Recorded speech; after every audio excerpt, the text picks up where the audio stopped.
Mu mwezi gw'okubiri omwaka oguwedde, gavumenti ng'eyita mu kitongole kya NADS yagula ttulakita 208 nga zaali zaakwebwa abalimi abalimira awanene era abali mu bibiina by'obwegassi mu bitundu by'eggwanga ebitali bimu okubayambako mu kwongera ku bungi bw'ebyo bye balima. Mu nteekateeka eno, disitulikiti ya Luweero yafuna ttulakita 3 ziweebwa ebibiina ebisaanidde. Nga 3 omwezi gw'okuna omwaka oguwedde, disitulikiti yawandiikira akulira ekitongole kya NADS ng'eweereza olukalala lw'ebibiina ebyali bisunsuddwa era ebyali bisaanidde okuweebwa ttulakita zino. Bwe zituuse okugabibwa, ebibiina ebimu ebyali bisunsuddwa biviiriddemu awo nga Namubiro ababula emmamba, kubanga ttulakita emu eweereddwa Meeja Kakooza Mutale kyokka nga teyasunsulwa. Zaali groups 5 era bwe zaaweebwayo twalowooza nti zeemu ku ze bagenda okusinziirako okugaba. Jimmy Wamala, omu ku balimi abali mu kibiina ekibadde kirina okufuna ttulakita, tumusanze mu ssamba lye ery'ennaanasi ku kyalo Kabanyi mu ggombolola y'e Butontomola nga mwennyamivu. Wennyimiridde y'ennimiro y'omwami Jimmy Wamala, ono ye ssentebe w'ekibiina ekigatta abalimi n'abatunzi b'ennaanasi mu disitulikiti y'e Luweero. Abamu ku abo abaali basuubira nti bagenda kufuna ttulakita okuva mu minisitule y'ebyobulimi. Wabula kibakubye enkikwe olwaleero, ate ttulakita emu bweweereddwa omuntu omulala ataali ku abo abaali basuubirwa era abaasunsulwa okufuna ttulakita mu disitulikiti eno.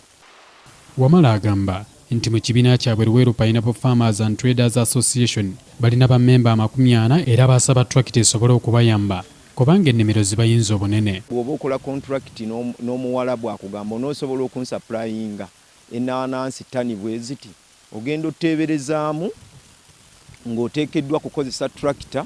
Mu kaseera ak'okulindirira gye baasaba, babadde balina gye bapangisa kyokka ng'ebisale byabyo byakaweereege. Nga buli ttulakita tugipangisa emitwalo 2 n'oteekamu n'amafuta, olunaku ogenda okumaliriza nga ttulakita ogipangisizza emitwalo 6.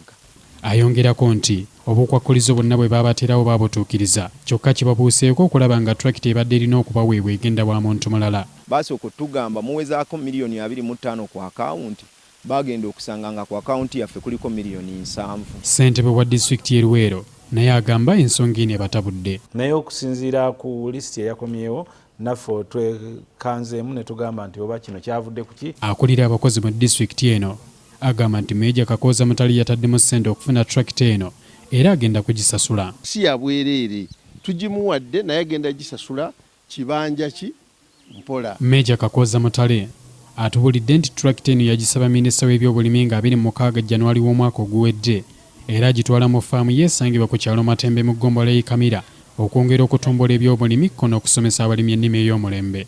I think Katonda akikoze mu ngeri emu oba endala, ntudde ku 6 square miles of land. So training esobola okukolerwayo ey'abalimi bonna nga mubaleese. Abakulembeze b'e Luweero bagamba nti ekitongole kya NADS kisaanye okwebuuzanga ku bakulembeze abawansi nga kigenda okugabira abalimi ebikozesebwa kubanga be basinga okumanya ebibakwatako. Herbert Kamoga, NTV Yakawungezi.